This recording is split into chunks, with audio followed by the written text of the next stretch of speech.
অঞ্চল প্রশাসনের কাছে জয়নাল আবেদীন সবাইকে এই বিষয়টা জমা হচ্ছে 100 দিনের কাজের ইয়েটা, ছবি 100 দিনের কাজ চাওয়া হচ্ছে কাজের চারের ক। আপনারা জানেন যে দীর্ঘ প্রায় 3 বছরের বেশি সময় যাবৎ সারা পশ্চিমবঙ্গ জুড়ে 100 দিনের কাজ বন্ধ হয়ে আছে। ফলে 100 দিনের কাজের যে উপভোক্তা তাদের যে জব কার্ডগুলি ছিল সেই জব কার্ডগুলি এই মুহূর্তে বাতিল হয়ে যাচ্ছে। ফলে আমাদের যেটা পরিষ্কার দাবি যে সারা রাজ্য জুড়ে অবিলম্বে 100 দিনের কাজ চালু করতে হবে এবং কোনো জব কার্ড বাতিল করা চলবে না। ফলে আজকে আমরা বেলাগোবা অঞ্চলের বিভিন্ন নাগরিকরা তারা 4 ক ফর্ম যেটা ফিল আপ করেছেন, 4 ক ফর্ম হচ্ছে 100 দিনের কাজ চাওয়ার ফর্ম।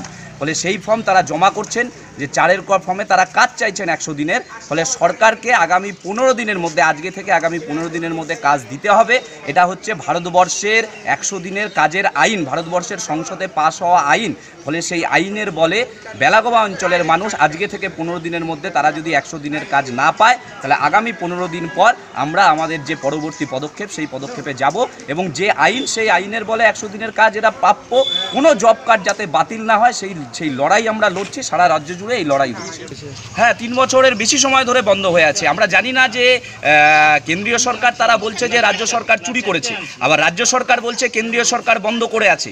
কে চুরি করেছে, কে দোষী, কে হচ্ছে সাধু সেই দিকে আমরা দৃষ্টি দিচ্ছি না। আমরা চাই 100 দিনের কাজ দ্রুত চালু হোক, নইলে যে গ্রামীণ অঞ্চলে গ্রামীণ শ্রমজীবী মানুষের যে মজুরি হাজিরা 100 দিনের কাজ বন্ধ হয়ে থাকার জন্য সেটা নিচের দিকে নেমে যাচ্ছে।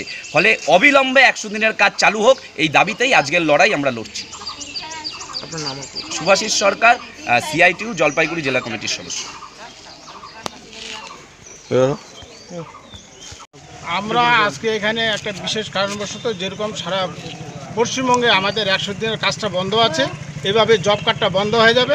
এই জব কার্ডটা যদি বন্ধ হয়ে যায় তাহলে আমাদের যে সংবিধানে যে আমরা 100 দিনের কাজ পাবো সেই কাজটা কিন্তু আর আমরা পাবো না। সেটার বিশেষ উদ্দেশ্য নিয়ে জব কার্ডটাকে চালু রাখার জন্যই আমরা আজকে এখানে ডেপুটেশনে উপস্থিত হয়েছি।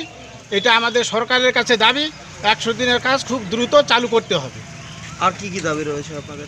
আর এই আমাদের অঞ্চলের মানে পানীয় জল, রাস্তার সংস্কার এবং আরও উন্নয়নমূলক অনেক কাজ রয়েছে, সেগুলো অনেক পিছিয়ে, সেই কাজগুলোকে তাড়াতাড়ি করতে হবে। বিশেষ করে আমাদের দশদরকা বাজারে একটা প্রতীক্ষালয় নেই। এই দশদরকা বাজারে একটা প্রতীক্ষালয়ের খুব দরকার এবং রাস্তার পথবাতির খুব প্রয়োজন। এবং আমাদের অনেক রাস্তার মধ্যে এখনও ভাঙাচুরা অবস্থায় পড়ে আছে, সেই রাস্তাগুলো আমাদের খুব তাড়াতাড়ি সংস্কার করতে হবে। এবং বিশেষ করে বর্ষা আসতেছে, পানীয় জলের খুব আমাদের অভাব হয়, সেই পানীয় জলের খুব দ্রুত ব্যবস্থা করতে হবে। এগুলো মূল দাবি। সবথেকে বড় দাবি আমাদের 100 দিনের জব কার্ড বাঁচাও কর্মসূচি।